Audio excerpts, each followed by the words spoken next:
I walked into the hospital with legs to come out with nothing. It was just horrifying. In October 2015, I felt very anxious. Beginning, I thought it was something else, she was overthinking it, something more minor. And she would have trouble breathing, going to sleep, she would feel like she was suffocating. I wasn't feeling well, I felt like my heart was coming out of my chest. And I'm like, can't you see it? Like, it's popping out, like it's right here, I could feel it. They sent her to the hospital, and then that's when she actually got diagnosed. From what I recall, the nurse saying, I can't find a beat. And I'm like, but I feel my heart racing, how can you not find a beat? And she's like, it's not a beat exactly, it's like more of a gallop.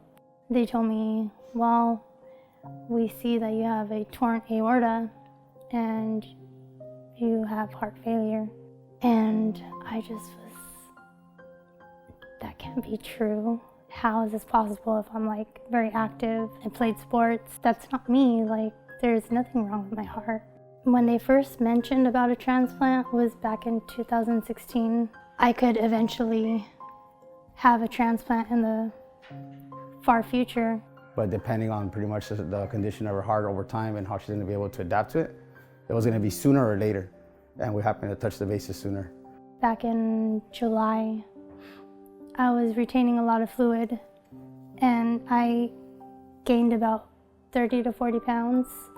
They ended up putting me on the heart transplant list, and sure enough, a month later, they found one perfect for me. A few days later, I ended up getting my gallbladder removed. That's when my husband noticed the discoloration in my legs and my arms as well.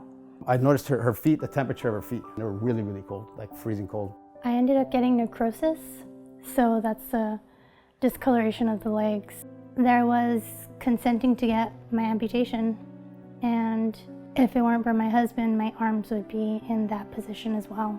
I went under surgery again, and when I came out of surgery, I had these two big old boots on my legs.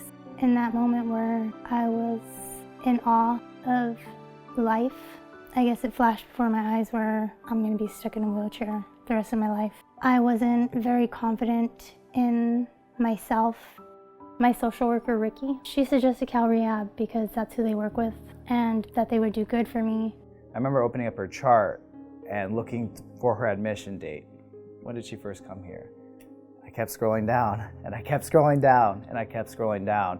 It turns out she had been in the hospital for over 6 months. Just reading through that chart, I did not know how much she would be able to do on day one, but she popped right out of the bed with some help, but we were able to do it. She took her shower for the first time in 7 months, she told me. She had a horrendous hospitalization, numerous complications, prolonged ICU stays, surgeries. In terms of the pace of her recovery was a lot faster than we had anticipated. I think it really helped that she was young, but really she put in the work. Pretty much what Ricky said to me was, if you put in the work, you'll go home sooner than you know it.